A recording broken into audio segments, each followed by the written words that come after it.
The Eastern Pavilions Print Portfolio is a box set of 12 limited edition artist prints, collaboratively commissioned by visual arts organisations from across the east of England. Each organisation has commissioned an artist who has a connection to the region or the gallery programme. And this special portfolio marks the first of its kind and is a unique opportunity to own a collection of works by renowned artists from across the region and beyond. To begin, Murder 2, by the Suffolk-based graphic designer Gareth Bayliss, was commissioned by Ipswich Art School. This silkscreen print relates to the trilogy Building, Murder, Congress.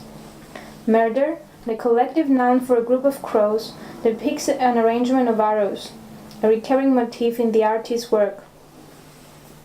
Known as the Storm series, each unique pattern, which was created through a painstaking process of positioning and re-editing, migrates through various published forms, including t-shirts, flyers, and silkscreen prints. Always Thoughts of Tomorrow in Mind was commissioned by Smith's Row. Adam Bridgeland's silkscreen print draws from the artist's shifting perception of growing up in the Suffolk Fens. Often employing imagery synonymous with optimism and leisure time, Bridgeland's print takes the form of a scout camping badge.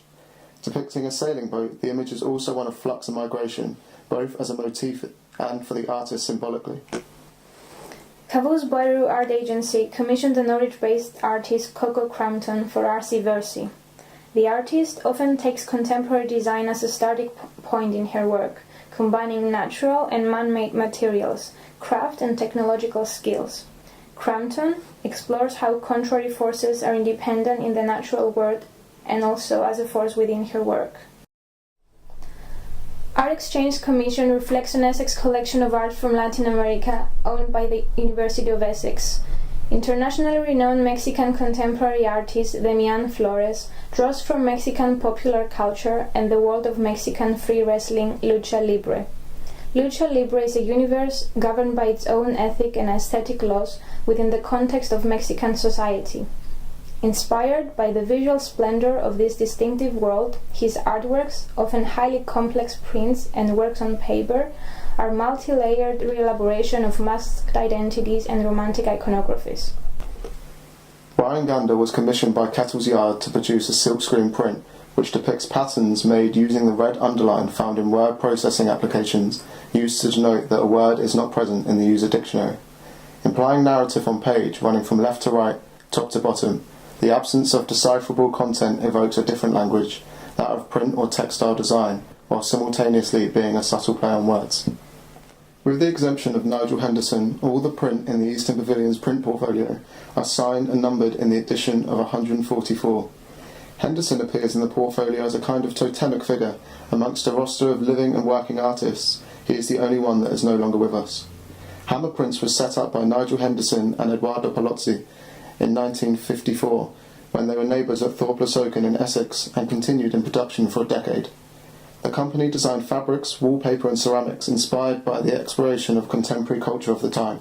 First Light Colchester commissioned this print, which is a reproduction of one of their original photographs from around 1949 to 1953, produced by the Kerwin Studio in Cambridge. Untitled by Andy Holden was commissioned by Bedford Creative Arts. Holden's practice encompasses diverse creative output, from outdoor sculpture to lectures on bird life, to his band The Grabby Myths with prints and posters that promote and document his performances. This print challenges the tradition of the edition where the artist finds a way to eke out a little bit of difference amongst the repetition of producing each piece. Due to a particular interest in photography, University of Hertfordshire Galleries commissioned Frances Kearney for Untitled 1. This C-type print is part of an ongoing series by the artist, in which girls appear empowered by and engaged in various rituals and activities, preoccupied by their own internal stillness within the landscape. This carefully constructed tableau explores the mystery of nature, a place to hunt and to gather, to be alone and to find sanctuary.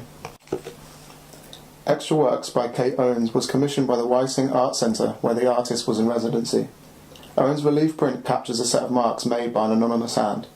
Within their original context, these scored lines are functional, providing tooth for an otherwise smooth surface. Printed in isolation, they propose a gestural freedom akin to drawing.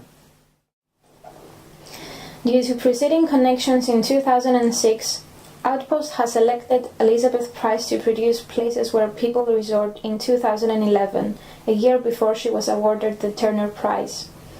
And as you can identify, a lot of the organizations have selected or invited artists that are emerging within the contemporary art landscape. Price's silkscreen print relates to her recent film The Woolworth Choir of 1979, in which the narrators describe figurative or fictional place, increasingly asserting that the place is here. The more they claim the word here, the more the viewer becomes reminded of their own literal location, in material and social terms. Depicting simply here, Price sees her print as a mobile version of this absurd claim, which might exist in a foyer, in an office, or in a family living room. Norwich Castle Museum and Art Gallery invited Colin Self, one of the UK's leading artists known for his paintings, prints and sculpture. Establishing himself as a pop artist in the 1960s, he now lives and works in Norfolk, drawing inspiration from the atmospheric Norfolk landscape, still lives and quirky observations of human behaviour. Created using a dry point etching technique, how he felt in the presence of butterflies evokes an interesting critique of the value of money. In recent years, there has been a growing recognition of the importance of his work, resulting in solo exhibitions at the Tate, ICA and Pallant House Gallery in Sussex. The final print, commissioned by Focal Point Gallery, is signed by this year's Turner Prize nominee Tris Vonna-Michell. Vonna-Michell constructs narratives with information and anecdotes drawn from his immediate environment. Concave Puzzlers, an offset lithograph which relates to an ongoing work called Leipzig Calendar Works from 2005 up to date, was inspired by an article in a German newspaper about the Puzzlers.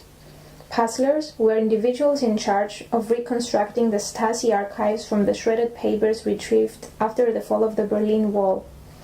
Using this as a trajectory for his work, the artist spent 1 month in Leipzig shredding and putting together his own archives and photographs.